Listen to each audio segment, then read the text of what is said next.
So I'm going to keep this short, and I'm literally just going to introduce and welcome Luke Gamble of the Worldwide Veterinary Service. Seems to still have a little noise going on, but there we go. So yeah, I'm just going to let Luke talk because we're running a bit short. Great, time, so. thanks a lot. Hi guys, nice to meet you all. Just to get a feel of it, how many of you are undergraduates? Okay, most. And how many of you are vets already? Okay, not so many. And how many of the undergrads here are absolutely bursting with excitement about becoming vets? Okay, and of that staggering number, how many of you are thinking that you might do some overseas work when you qualify? You fancy it? Okay, cool, that's good, that's great. Right, okay, so what I'm going to do today is, unfortunately, the last plane back is at 6, so I've got to be fairly swift in my whittering to you today. But I'm just going to show you a little promo of the stuff I got up to on the Vet Adventures thing, so you can see exactly the kind of thing that you can do.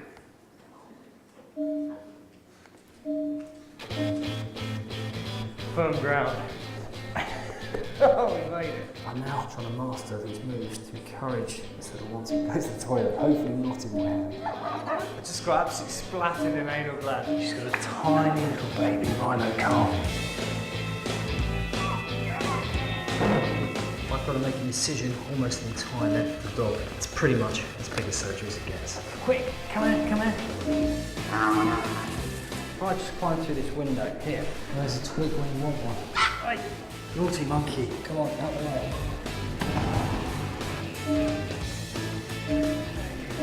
This is Animal Cop Zambia. this is fundamentally wrong. Wouldn't fancy that under your skin, would you? What I love about this is health and safety. We've now got to get these off. Bring all your diseased and sick animals to the Mazungus. See how bloated it is. Let's just have a look, see if we're in threat. Hopefully it'll decide we're not. Oh, it's lovely. Okay, cool. So the point of showing you that is really to say, it's going to do that all the time, damn thing. Right, the point of doing that is that you can do all of those things and much, much more. It's so easy to do. And being a vet is absolutely fantastic, okay? It's a brilliant profession to get into. It creates so many opportunities for you, and I don't regret becoming a vet for a second. And if I had my time again, I would absolutely do the same thing. And it's something you've got to really know and be proud of. And it will be great because we're all in the same gang. And I want to work with you on these trips all around the world. And there's nothing better than having your energy and idealism on these kind of trips and having these experiences and sharing them with you, learning from you, you're learning from all the other people on the trips as well. And us all just having a great time, making a difference, saving lives. And that's really the thing, isn't it? Why did we all become vets? Because we like animals, a bit soft, but it's true. And what do we actually want to do as vets? And I think if you break it down, it doesn't matter kind of what area you go into, army, pharmaceutical stuff, mixed practice, you become a specialist in something. Ultimately, you want to treat as many animals as possible and you want to fix them. And that's what we all want to do.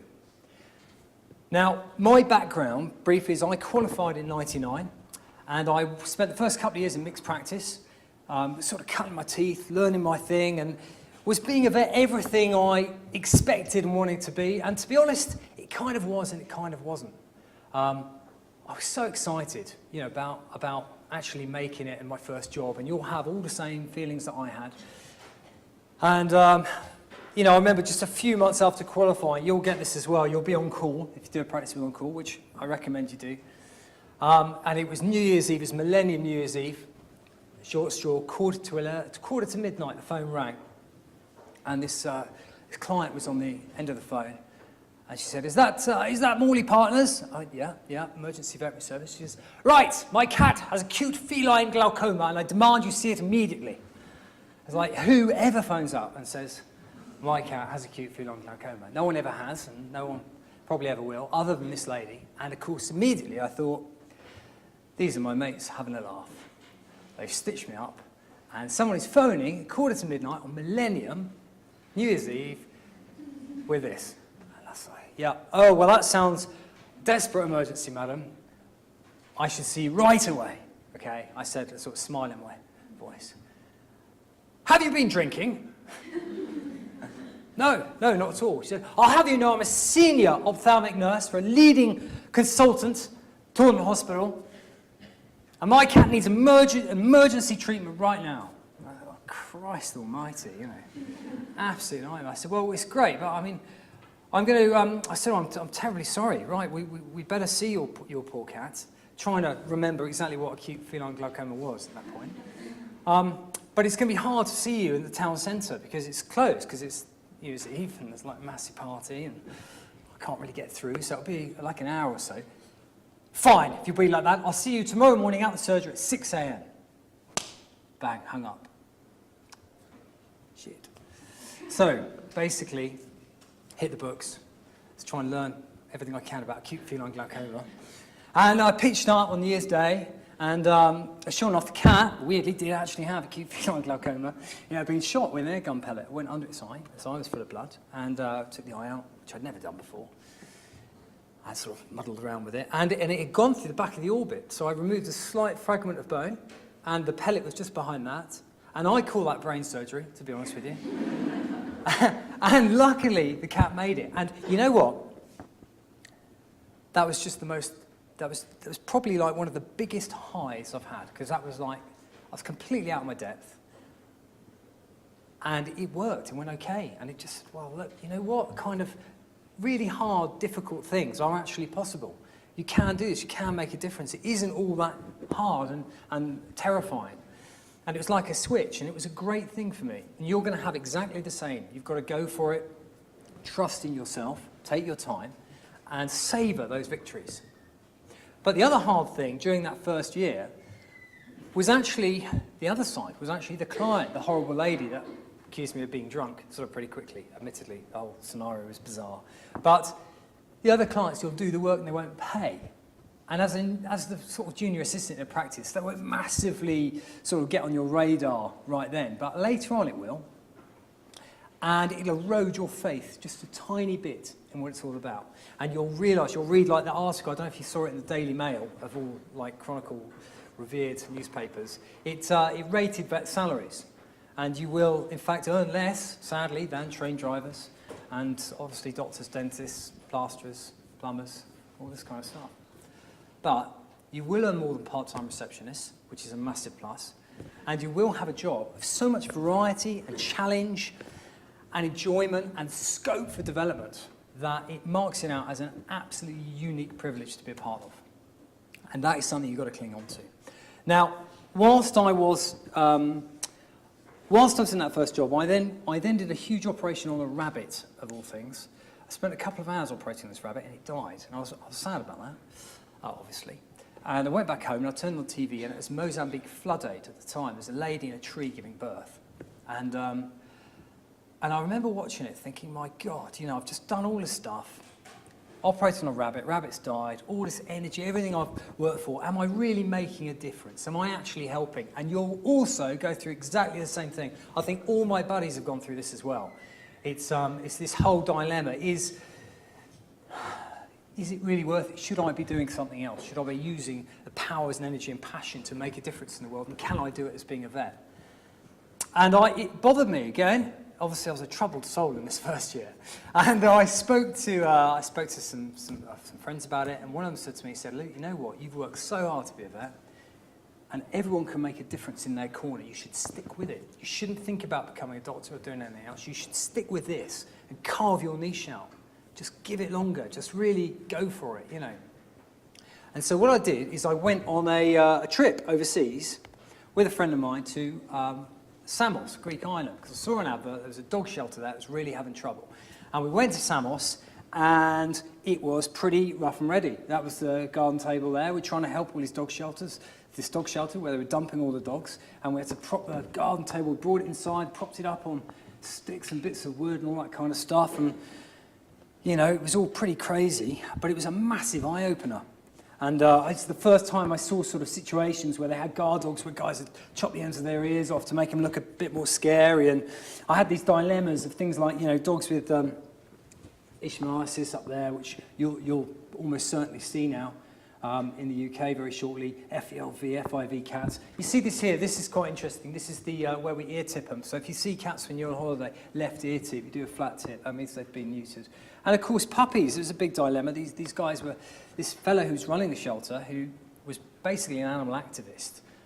He had no job as such other than shelter. He was basically a vagrant, just moved from country to country, big Dutch guy, he's wild as hell, but he just totally into animals. And the dilemmas he was facing on a daily basis with things like puppies being dumped at the shelter, and if you took the puppies in and put them in the shelter, some of the other male dogs just kill those puppies, you know, so he ended up in a scenario where he's having to put the puppies down, which is just heartbreaking, you know, all this kind of stuff. And it was just another world of dilemma and drama that really opened my eyes. And I just thought, you know, crumbs, I could do this practicing work, but in my holidays I can also have these kind of experiences, which are a wonderful way to sort of see the world and have fun adventure, because I love travel, but it was also a way of really testing myself and doing what we all want to do as vets in its purest sense. No economic constraint, we can get stuck in, and that for me is the drug of doing all this stuff. This is why I got motivated to get into it. This was why sort of I had the grand plan of setting up WVS, and it's always been done. WVS is a voluntary thing. I do this because it's a crack. It's literally, it's like just something I have to do to keep me grounded as a vet. If I didn't do a bit of this every year, I think I'd go nuts. You know, every time I come back from a trip, I'm buzzing, I'm fired. All the guys that work for me in my practice, part of their contract is they spend a week, at least a week a year, they get a week holiday, they can take more of their own holiday if they want, to go and do a WVS trip, because I get much more out of them as well. They stay longer, they work harder, and they come back fired, absolutely fired. And so that's the thing I'm going to push to you. And what WVS does is it sends volunteers, drugs, equipment, and gives free veterinary advice to animals, non-profit organisations all around the world. And one of the first trips I did was in fact to India. This was right at the beginning. That's my first slum, Wahey. What it was there is, in fact, my gran had died, and I had a little bit of money, and we put it towards this trip to help a charity in India where a lady had been savaged by a pack of dogs, and they were killing all the dogs in this town. And the dogs were being piled up on the side of the road, and what happened was an American tourist contacted Worldwide Veterinary Service, which sounds a very grand name. I mean, I ran it from my garage, so it was kind of hilarious. But she got in touch and said, could you send a team to help this wonderful charity called IPAN, India Project for Animals and Nature, in India, to stop the slaughter and killing of all these dogs? And I thought, well, you know what, this could be our big flagship project. This could be the one that marks us out. And I in touch with Clive, and we put it together, and we said, we're going to go. And we flew out to India. And first thing, in fact, we landed, and there was a cow that I went off to see. Clive dealt with a dog that had been bitten by a snake, and he had a ganger in his leg. He had to chop that off. And I had a cow which had well, I thought it had a broken leg. No one could speak any English. The cow was just lying there with the villagers around it. You know, cows are sacred, obviously, in India. And I spent about an hour faffing around trying to rig up a bamboo splint for this leg, because the Indian cows are quite small, can't really put them down, and it was heavily in calf. And I thought, if we just support its leg, maybe. Now, I know it's ridiculous, splinting a cow with a broken leg, but it's worth a crack. Well, so I thought. And then eventually we all got round the cow after we'd made this amazing splint, and lifted the cow up, and it broke its other leg as well. 2 broken legs. A big lesson on always doing a full clinical exam before you do a treatment. And what I ended up doing was actually buying that cow for £10, first Indian cow, and I doped it up with some rompum, took it to the shelter, which was about a mile away, and then we killed it, and I cut the calf out, and the calf amazingly lived. I mean, rarely get to do this sort of stuff in the UK. This is another wonderful thing about working overseas. You can just push yourself and do these sort of crazy things. And then we went to the slum, and we did sort of 70 dogs in a couple of days, and they stopped the killing of dogs there, and it set up a whole program beyond that of actually promoting a neutered, vaccinated, stable population in this slum area. And the community are really happy, because no one really likes killing dogs. Even the guys catching the dogs to kill them, they were getting a few rupees per tail they handed in to the government. You know, they don't really like it. And I And I just thought, my God, you really can do cool stuff. This is the vet we trained while we were out there. It's a bit cruel to put the table on bricks and get him to stand on the chair, but so you've got to have a bit of fun when you're doing it. He can now spay a dog in about 5 minutes, this guy. He just wipes the floor with me or any of my colleagues. He's amazing. He's like the main vet in sort of that whole state now. But that was the foundation of it. And beyond that trip, we advertised that. We started to get loads and loads more support. We wrote some articles in the Vet Times and things like that. And then all of a sudden, we started to get volunteers. And a girl who lived in the same town as where I was locuming in the practice got in touch with me and said, could I volunteer and help your charity? And I said, yeah, I'd love some help, just doing the admin stuff. And she had a Wednesday off from her job. And what she did is she used to go to my house. I left the front door key under the mat. She'd go in the house. It's a bit of a mess. She'd go downstairs to this kind of damp kind of basement thing I had. And she'd do all the folding leaflets, do all the stuff, all the admin, and go again. And I didn't meet her for a year. Never met her for a year. A bit embarrassing, really. Probably should have bought her a drink or something. But she was amazing. And the first employee I took on for WS was, of course, her. And she still works for me 10 years on. She's like the main engine house of the whole charity, actually. We've now got 632 charities registered. We've helped 548 of them. That's what we do. We send these, we've built in now disaster emergency response and veterinary training and stuff. In the last 5 years, to give you a scale of where we're up to, 312 vets, 132,000 animals. We've sent £1.7 million worth of stuff. And that is so cool as well. I mean, it's amazing how it adds up. And we've dispatched 2,500 parcels. Sending parcels always sounds a little bit lame. These are various places we've sent parcels to. But this is why I'm really into this parcel stuff. Sounds very Blue Peter. But this is a charity in Sri Lanka. We get loads of these. They sent us these pictures of the dogs in the shelter. Can you help our dogs? Well, they've got mange, Don't really need to send you a vet team. We'd like to. Money's always tight. But all we can do is send you loads of stuff to treat the mange. So we did. We sent them some boxes. You send these massive boxes with loads of them. When we get flea treatments and all that kind of stuff in, we strip them out the packets. We pack them right down. We get them under 2 kilos because it's much cheaper then, and we post them out. 3 months later, that charity sent us this picture back. All the dogs in the shelter. And that took about an hour of work to sort it. Brilliant. Absolutely brilliant. And all of that stuff is entirely possible because basically you guys, your colleagues, us as a profession. Because all the short-dated drugs that you come up, you can send to me, WVS. Technically, I think you've got to send to a vet, so you send to me and then it's my responsibility and we'll get them out to places.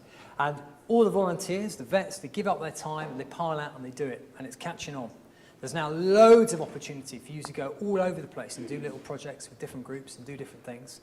And I thoroughly recommend it. So with WVS, what you do is you go on the website, you can look at all the different trips we have that are there. These are just some examples. That's what the website looks like. And we've tried to break it all down into the different animals that the trips are offering there. You can see lovely little animal pictures there at the bottom, gives you an idea. And then this is Samos now. It's changed quite a lot now. We've got a whole clinic there. But we've been sending four teams there a year for 10 years. So it's got a lot better. And you can pile on out, and they're about a week, and you do your stuff. This one's Botswana. Slightly more hardcore. You probably need a bit more experience for that one, but you can pile off into the Okavango Delta and see some elephants and things like that. This one's in the Caribbean. Wow. And you get to swim with turtles and get involved there. So there's huge amounts of opportunity. This is our international training centre where we run these 12-day courses. 9 days of that are surgery, so you can learn your flank spays, your midline. You'll learn to flank bitch spay and midline bitch spay. And it's very, very practical emphasis. So we run lots of courses, mainly for Indian vets, but we also run lots of courses for undergrads. So they fill up really fast. They're about 550 quid, which includes all the food, accommodation, stuff like that. It's misleading that because you also have to get your flights. So you've got a budget of about £1,000. But a heck of a holiday. Really, 10 days. It's great. So you would go to WVS if you're interested in that. We ask you to join the charity. That's 30 quid a year. And whoopee-doo, it's a winner. These are some trips I've done, which we just chat about, so you can get a scope for a bit more of the stuff. This was in Nepal, operating the first cat spay ever done in this village in Johnston. A hell of an airport, this place. The airport is actually on the top of the mountain, so the plane takes off from Pokhara, it goes up, and it lands on top of the mountain. which is fine. But when it takes off to come back down the mountain, goes along the runway, and it drops off the mountain and catches itself before it comes down. Absolutely terrifying. I'm not a great flyer, and it was just awful. And you can't fly after 11 o'clock in the morning because it's too windy. So it's like, 10:59, shit, what's going to happen? India, this kind of stuff you'll get into. This was a donkey that was all sort of scarred up. They burned them. They often burn them. I don't know why everyone's into burning stuff. They burned this donkey because it was lame or something. Horrendous injuries. We had to get it back to the shelter, and there was no real way of doing that other than hiring a tuk-tuk. And this guy, luckily, was quite accommodating. And donkey didn't seem to mind too much. We've got it in there. Plastic cows. The cows, they salt-seek in all these places, so they eat all the rubbish. This is where this whole animal welfare, human welfare, public health thing comes into play. It's weird. I hated public health at university, loathed it passionately, don't mind saying that. And yet, so much of my career currently is actually to do with public health.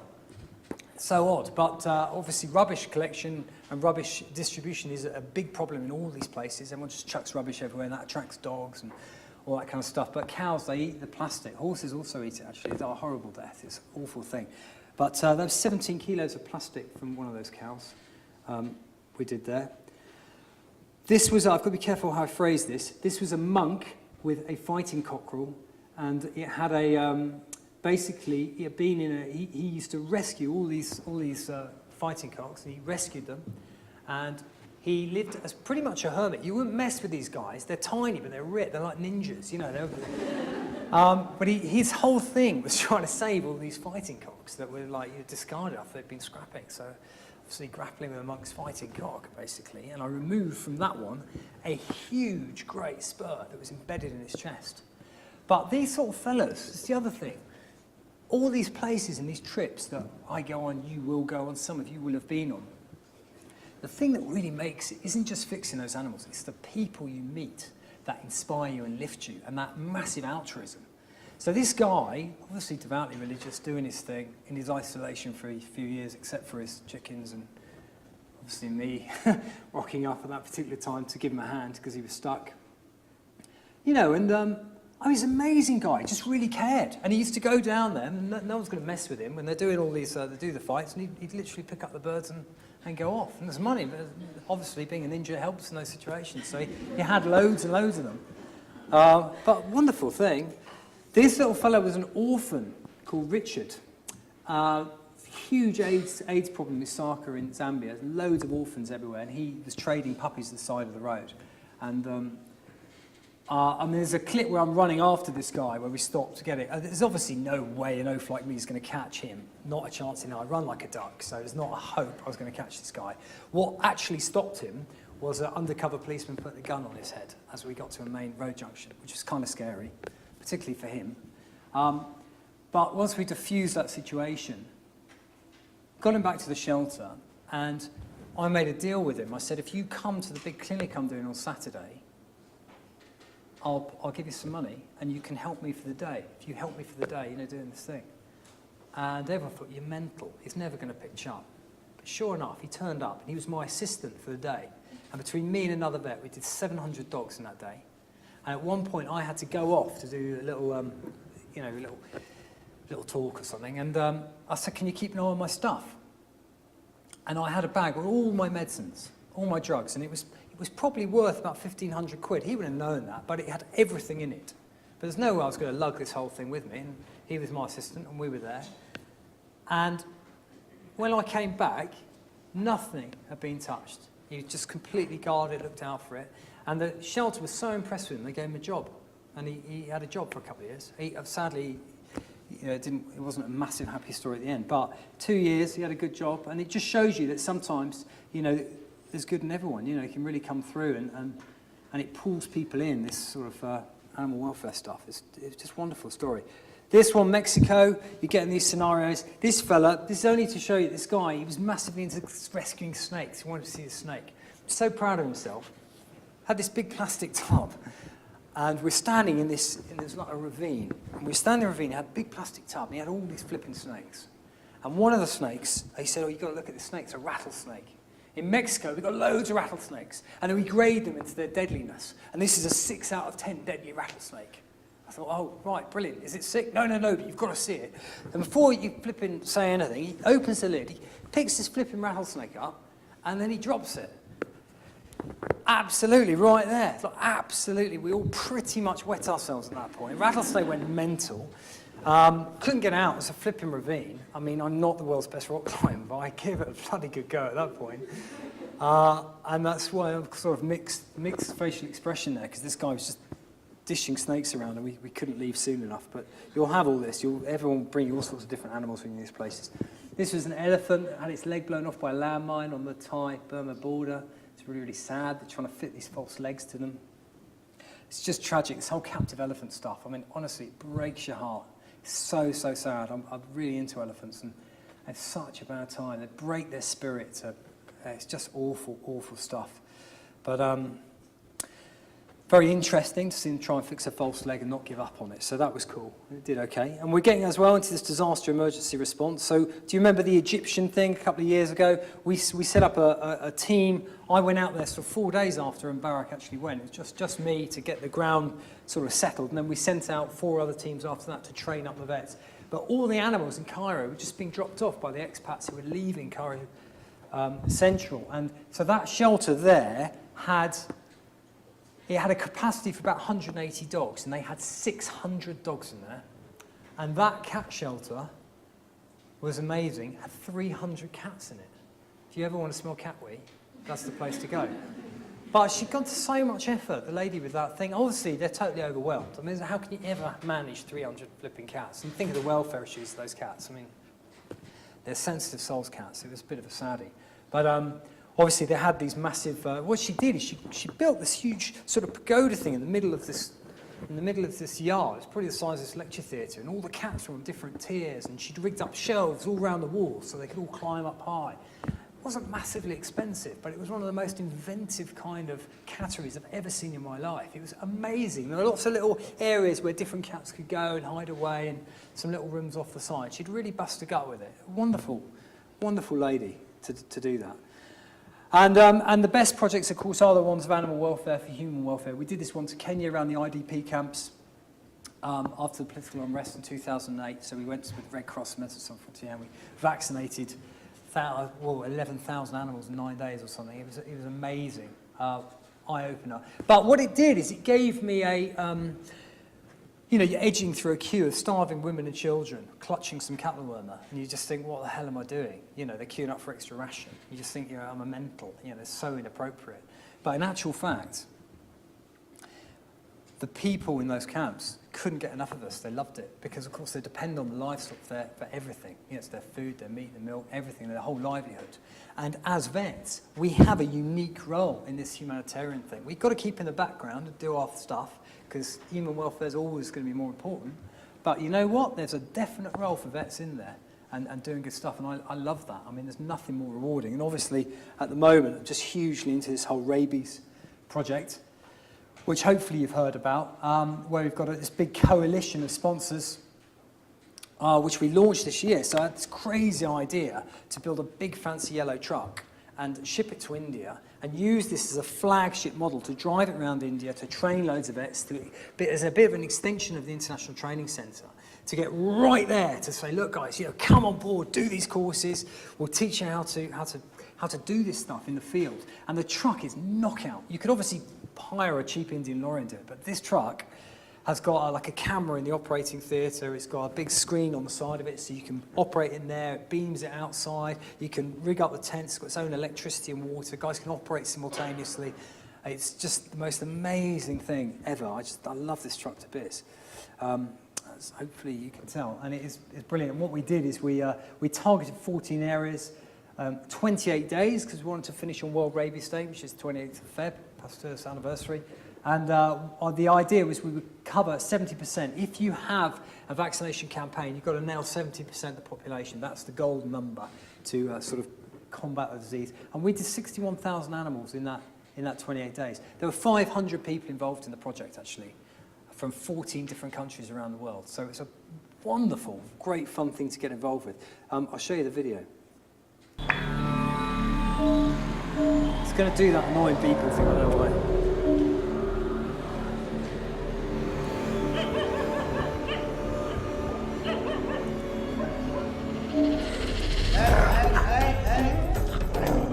Rabies is a vicious disease.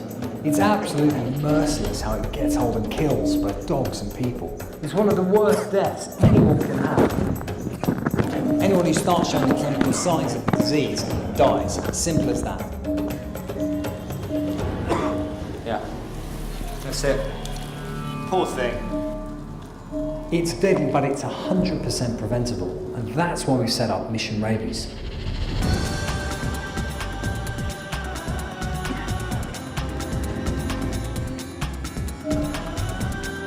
Nearly all human cases of rabies are caused by dog bites.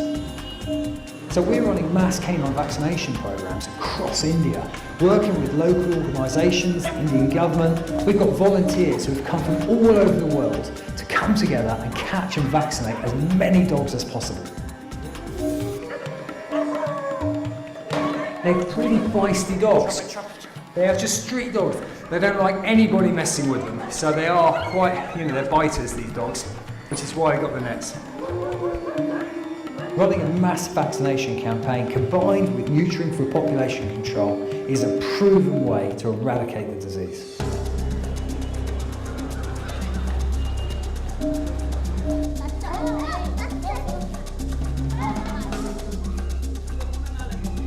The aim is to vaccinate at least 70% of the population and therefore create a rabies-free zone. Here in Madurai we've managed to do just over 3,500 dogs in 5 days. Look around us, it's all kids. These kids go out to the puppies have rabies, they bite the kids, story over. And what we're doing is protecting those dogs, and most importantly, is protecting these kids. One of the things that's really difficult in India is that we have no idea how many animals are actually here in terms of the dog population. We don't know what stray, and it's not information that's collected. So we've set up a unique network to distribute nationwide subsidised vaccines and to record where people are administering. By doing this, we'll actually have some true hard data that we can go ahead and use in the future.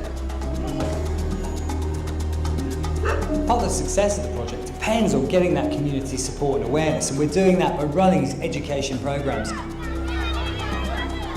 We distribute this educational material to children about how to get along with dogs, how to avoid dog bites. And we show that there is a solution. If we vaccinate these dogs, you don't have rabies, and that sends really, really strong message.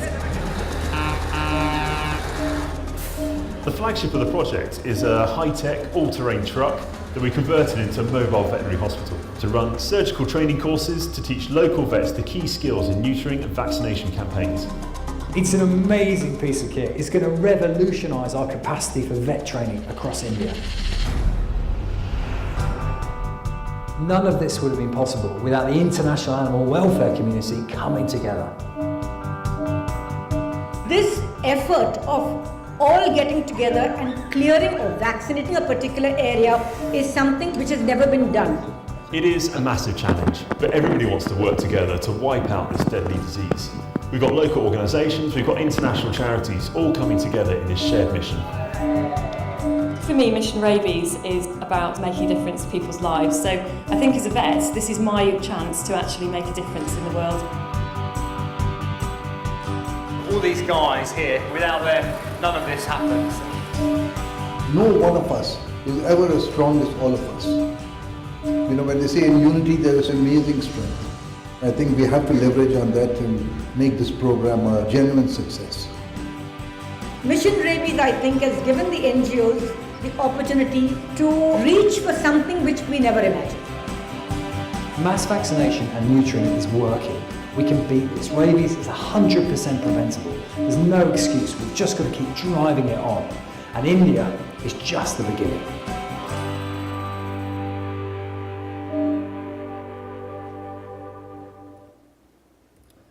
So, the plan is to knock it out by 2030, year of the dog, 2030, by the way. And it's totally doable, absolutely 100% doable. It's staggering that rabies is even sort of still around. I'm just amazed by it, because it's not rocket science, doing this. But the only way we can do it is obviously pooling together and making it happen, and obviously getting some bucks. But it can be done. We're doing these other aims as well. We're doing all these school talks. It's great in India. You can do a series of school talks, and before you know it, you've spoken to 6,000 kids, because it's just like the school's just massive. But the idea now is to set up this massive global network. So with all the WS trips, we can have the charities that are out there doing their stuff. We can send them smartphones. We record everything on these smartphones. So the Epi Collects app, which creates this amazing database which records the GPS location of the dogs and whether we've done it right or not, i.e. vaccinated them or not. And instantly, when we do the post-exposure counts, of course, we get an accurate population count of the dogs in that area. We can make sure we do 70% of them. And we can spread that out around the world. I mean, it's there on a plate with all those charities dotted all over the place. We've just got to, get it a little bit more structured. But the way we do it is we have teams split up. We found these sort of work best. 2 vets, 2 paravets, volunteers, 4 catchers. And they pile out there, you catch the dog, you vaccinate. We use the MSD vaccine because it's really temperature tough. I mean, really durable. You can have it at 37 degrees. They've done this trial on it for like 6 weeks, 37 degrees. It's still working. So we use that one actually, and it's great. They come in these multi-dose vials. We mark the dogs with stock spray. We record the data, we release them. We do it all under a minute. And so the aim, of course, is we can eradicate the disease in humans and animals. And ultimately, why do we do all this stuff? What is our end goal when we're in these places? It's to try and increase the moral perception of animal welfare. I think that's really probably it. We want to make that change. And if we can do this, everything else will fall into place. I thought about it so much. What are we actually trying to do? What is the end game with it all? Probably that is it, to be honest, because then I think everything else will just tie in nicely.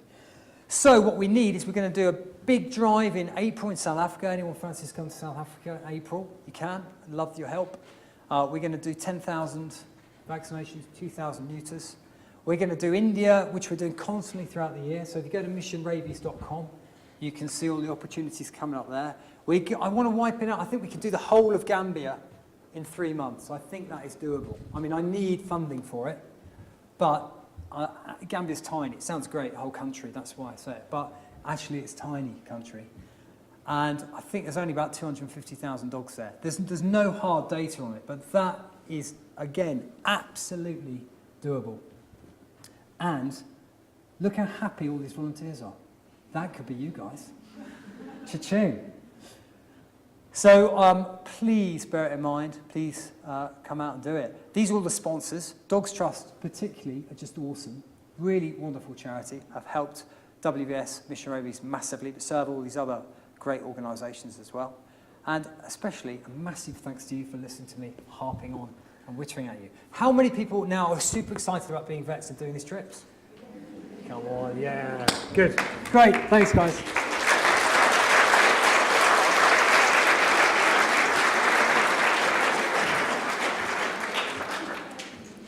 Thank you, Luke. I think it's just incredible work that you're doing, and I should mention that Luke actually recently received the Jaguar Sheep Animal Welfare Award, and I think you'll agree it's thoroughly well deserved. I think we should have a round of applause.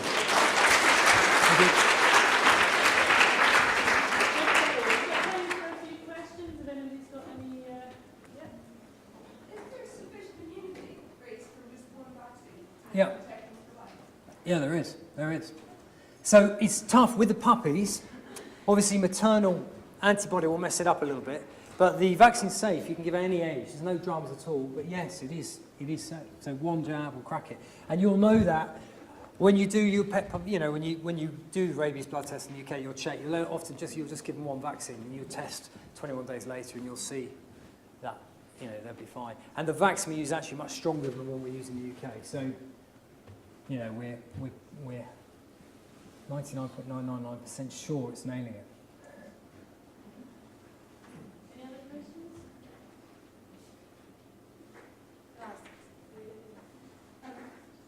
Obviously, all of you here are very aware of how important, of the importance that this vet school places on vets being ambassadors for animal welfare. That's why we have an integrated animal welfare centre.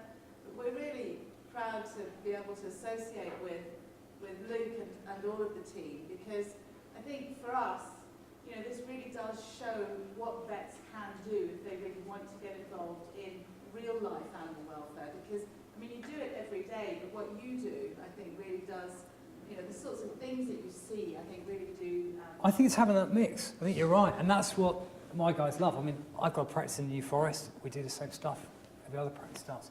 But having this snapshot, I love doing this because I kind of have the choice. You know, I love going to work in a slum and do that kind of thing. But you know what? Honestly, I reckon it's probably because I don't have to do it every day. I think there's a big element of that too. But if you're ever feeling a little bit disillusioned with it, or you're a bit blue about it, or anything like that, drop me an email and we'll sort out a trip. Honestly, luke@wvs.org.uk. And the way to get my attention is constantly peck at me. So if I don't reply, send another email. So another email, just leave your muppet reply to me. Because without you, none of this is at all possible. Absolutely none of these trips can happen. None of these drugs can get sent out.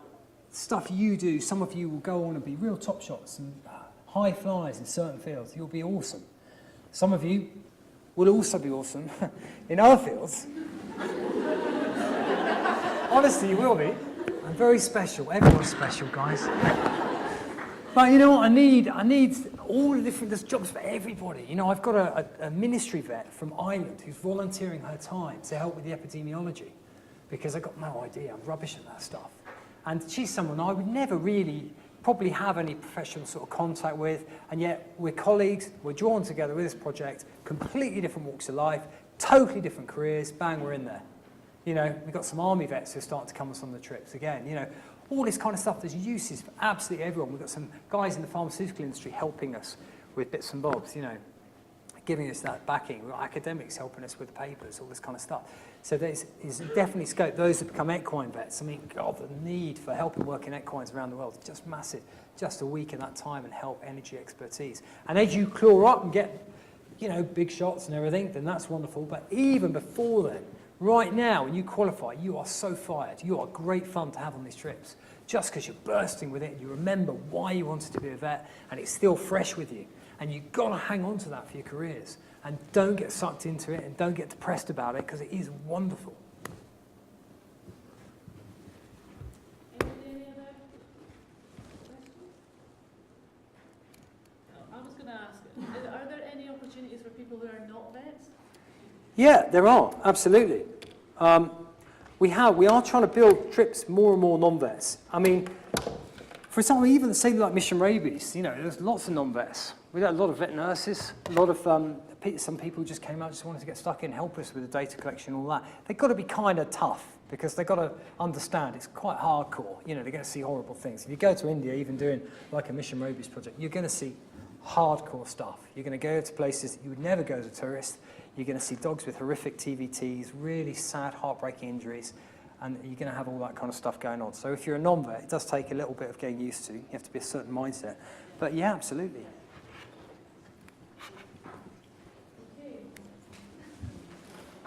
If there's no other questions, I'd like to thank Luke again for coming. That was really inspiring. And I hope you'll take that away and think about all the opportunities that are out there.